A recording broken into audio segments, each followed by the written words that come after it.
everyone. Today in this video we are going to share a topic that is restriction endonuclease. देखिए सबसे पहले मैं आपको restriction endonuclease के बारे में कुछ बातें बताती हूँ। रिस्ट्रिक्शन एंडोन्यूक्लियस बेसिकली आपके बायोटेक्नोलॉजी के अंदर यूज होते हैं और बायोटेक्नोलॉजी की प्रिंसिपल और प्रोसेसेस की जब हम बात करते हैं तो वहां पर एक आपको पता होगा कि बायोटेक्नोलॉजी में हम अपने डिजायर्ड जीन को क्या करते हैं, सेपरेट करते हैं। और डिजायर्ड जीन को सेपरेट करने का एक तरीका होता है कि आपको उसको मेन डीएनए से कट करना होता है। मैं बायोटेक्नोलॉजी जो प्रिंसिपल है आपके उसमें सारी चीजों को डिटेल में नहीं बता रही हूँ। आज का जो मेरा मेन कंसेप्ट है वो है हमारा रिस्ट्रिक्शन एंडोन्यूक्लियस का। तो रिस्ट्रिक्शन एंडोन्यूक्लियस की अगर हम बात करें तो जो हमारा मेन डीएनए है उस मेन डीएनए में से अपने डिजायर्ड जीन को कट करने के लिए हम क्या करते हैं, रिस्ट्रिक्शन एंडोन्यूक्लियस का यूज करते हैं। और ये रिस्ट्रिक्शन एंडोन्यूक्लियस जो होते हैं आपके, ये हमें प्रोकैरियोट से मिलते हैं। तो अगर हम बात करें रिस्ट्रिक्शन एंडोन्यूक्लियस की तो ये ऑब्टेन कहां से होते हैं, ऑब्टेन फ्रॉम प्रोकैरियोट। प्रोकैरियोट से हमें ये मिलते हैं। एक बात याद रखना हमेशा, प्रोकैरियोट में ये डिफेंस मैकेनिज्म के लिए यूज किए जाते हैं, डिफेंस मैकेनिज्म के लिए। इसके बारे में अगर हम किसी प्रोकैरियोट की बात करें तो प्रोकैरियोट में मान लो इकोलाई है, इकोलाई के ऊपर जब बैक्टीरियोफाज आता है तो बैक्टीरियोफाज अपना डीएनए अंदर डाल देता है। मैं आपको डायग्राम के थ्रू समझाती हूँ। For example this is your E coli और इकोलाई के अंदर क्या है, इसका मेन डीएनए है और यहाँ पर बैक्टीरियोफाज आया। बैक्टीरियोफाज वो होता है जो आपके बैक्टीरिया के ऊपर आता है और उसको फीड करता है, उसको सर्वाइव नहीं करने देता। यहाँ पर बैक्टीरियोफाज ने अपना डीएनए अंदर डाल दिया, राइट। हमने इकोलाई के अंदर बैक्टीरियोफाज से फीड करवाया तो बैक्टीरियोफाज ने अपना पूरा डीएनए कहाँ ऐड कर दिया, इकोलाई के अंदर ऐड कर दिया। अब इकोलाई ने अपने डिफेंस मैकेनिज्म को स्टार्ट करने के लिए क्या किया, यहाँ से इकोलाई ने अपने मेन डीएनए से दो एंजाइम बनवाए, that is methylase. First enzyme was your methylase and the second enzyme was your restriction endonuclease. Methylase का काम क्या होता है, मिथाइलेज आपका मेन डीएनए के ऊपर यानी जो आपका इकोलाई का डीएनए है उसके ऊपर क्या ऐड कर देता है, मिथाइल ग्रुप ऐड कर देता है।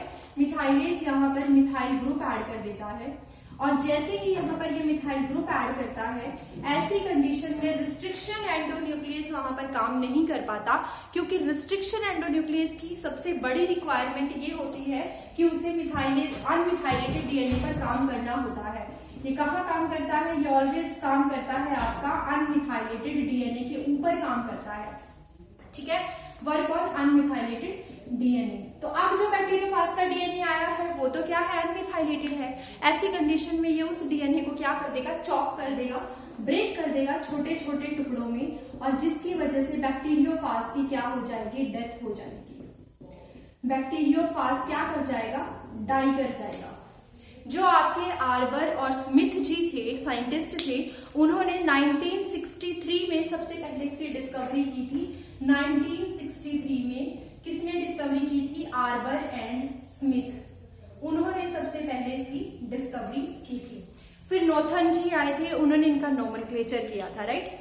अब हम रिस्ट्रिक्शन एंडोन्यूक्लियस के थोड़े से नोमेनक्लेचर की अगर बात करें तो फॉर एग्जांपल मेरे पास जो ये रिस्ट्रिक्शन एंडोन्यूक्लियस है, मैंने कहा ये सिर्फ प्रोकैरियोट से मिलते हैं, हमारे अंदर ये नहीं मिलते हैं।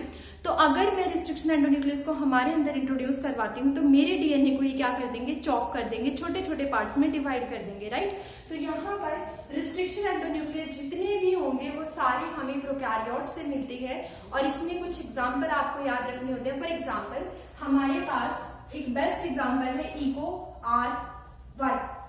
यहाँ पर अगर हम इसके बारे में देखें तो इको R1 में नोमेनक्लेचर की बात करें तो फर्स्ट जो वर्ड होता है वो आपका जीनस को रिप्रेजेंट करता है, सेकंड टू वर्ड आपके रिप्रेजेंट करते हैं स्पीसीज को, थर्ड वर्ड रिप्रेजेंट करता है स्ट्रेन या फिर किसी डाई को, और फोर्थ वर्ड रिप्रेजेंट करता है आपका जहां से आपने लैब के अंदर उस रिस्ट्रिक्शन एंडोन्यूक्लियस को निकाला है, ऑर्डर ऑफ रिस्ट्रिक्शन एंडोन्यूक्लियस। तो ये चार चीजें होती हैं। इसी तरीके से हमें सबका नोमेनक्लेचर करना होता है। फॉर एग्जांपल इको आरआई के अलावा हमारे पास होते हैं हिंड 2, इसमें क्या नाम होगा, हीमोफिलस, और उसके बाद नेक्स्ट होगा, ये सारे प्रोकैरियोट के नाम होते हैं, हीमोफिलस इन्फ्लुएंजा, ये हमारे पास है।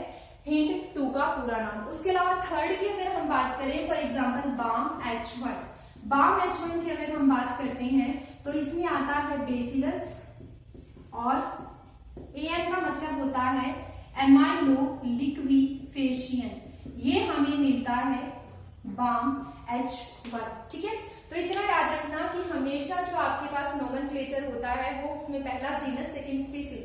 यहाँ पर अगर जीनस की बात करें तो इकोलाई में इस्टीरिचिया जो है ये आपका जीनस होता है, और CO का मतलब होता है coli, Escherichia coli. This is the nomenclature pattern of your restriction endonuclease. अब हम बात करते हैं कि रिस्ट्रिक्शन एंडोन्यूक्लियस करते क्या है। देखो, रिस्ट्रिक्शन एंडोन्यूक्लियस ये आपके एक बड़ी क्लास के अंडर आते हैं जिसको हम बोलते हैं nucleus is. For example restriction endonuclease की अगर मैं बात करूं तो मेरे पास 2 क्लास होती है न्यूक्लियस के अंडर। एक क्लास होती है न्यूक्लियस की जिसको हम बोलते हैं एक्सोन्यूक्लियस, और एक होती है जिसको हम बोलते हैं एंडोन्यूक्लियस। मैंने आपको पहले ही कहा कि जो हमारे पास रिस्ट्रिक्शन एंडोन्यूक्लियस है ये हम अपने डीएनए में स्पेसिफिक जगह पे कट लगवाने के लिए यूज करते हैं। तो रिस्ट्रिक्शन एंडोन्यूक्लियस की अगर हम बात कर रहे हैं तो ये न्यूक्लियस फैमिली से आते हैं, और न्यूक्लियस फैमिली के अंदर एक्सोन्यूक्लियस होता है और एंडोन्यूक्लियस होता है। पर restriction endonuclease are the example of endonuclease. Endonuclease class के अंदर कौन आते हैं? आपके रिस्ट्रिक्शन एंडोन्यूक्लियस आते हैं।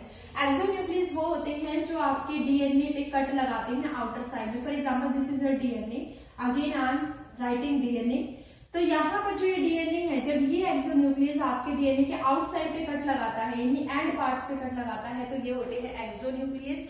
और जब ये मिडल को कट लगाता है तो ये होते हैं आपके एंडोन्यूक्लियस, यानी सेंट्रल पोर्शन में जब कट लगाए तो वो आपके एंडोन्यूक्लियस, जब आउटर साइड कट लगाता है तो वो होते हैं आपके एक्सोन्यूक्लियस। हमारे लिए एंडोन्यूक्लियस इंपॉर्टेंट है। ये रिस्ट्रिक्शन एंडोन्यूक्लियस करेंगे क्या? मान लो इनके पास पूरा डीएनए है, पूरे डीएनए की लेंथ को ये चेक करेंगे, that is inspection of the length of DNA. Length को जब ये इंस्पेक्ट कर लेते हैं उसके बाद ये क्या करते हैं, उसके बाद ये करते हैं आपके डीएनए में कट करना शुरू करते हैं। 3 तरह के होते हैं, टाइप 1, टाइप 2, टाइप 3।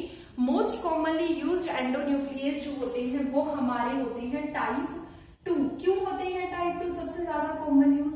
क्योंकि ये वो डीएनए होते, वो एंजाइम होते हैं जो पर्टिकुलर जहां पे इनको अपनी सीक्वेंस मिलती है ये वहीं पे कट लगाते हैं, right. For example her enzyme की each enzyme have their specific recognition sequence, and in that specific recognition sequence there is a perfect site that is called as restriction site. Again I am repeating. For example EcoRI की मैं आपको एक example देती हूँ।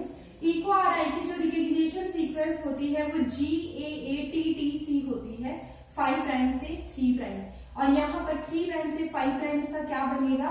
TTAAG।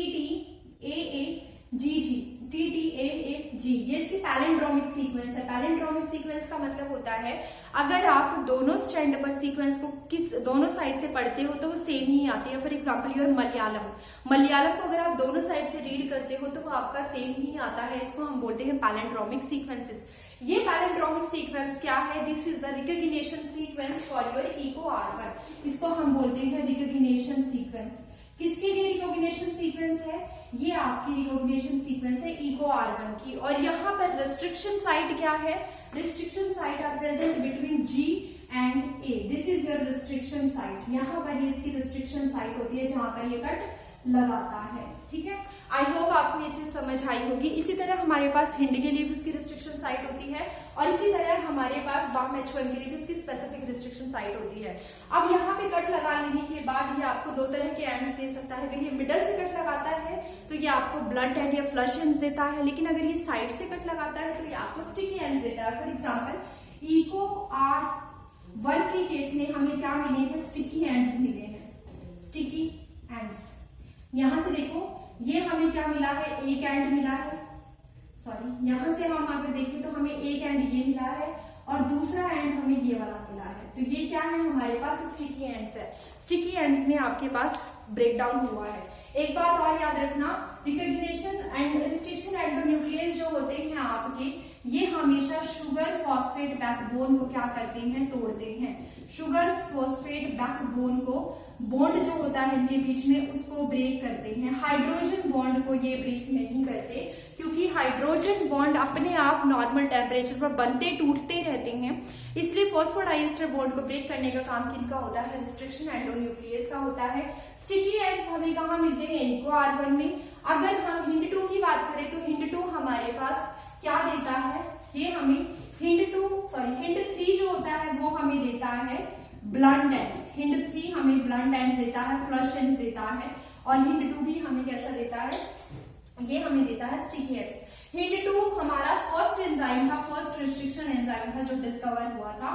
First restriction enzyme, और कब discover हुआ था? 1972 में ये डिस्कवर हुआ था। ठीक है, आई थिंक आज के लिए आपको इतना समझ आया होगा। आई होप आपको ये वीडियो पसंद आएगी। Thank you.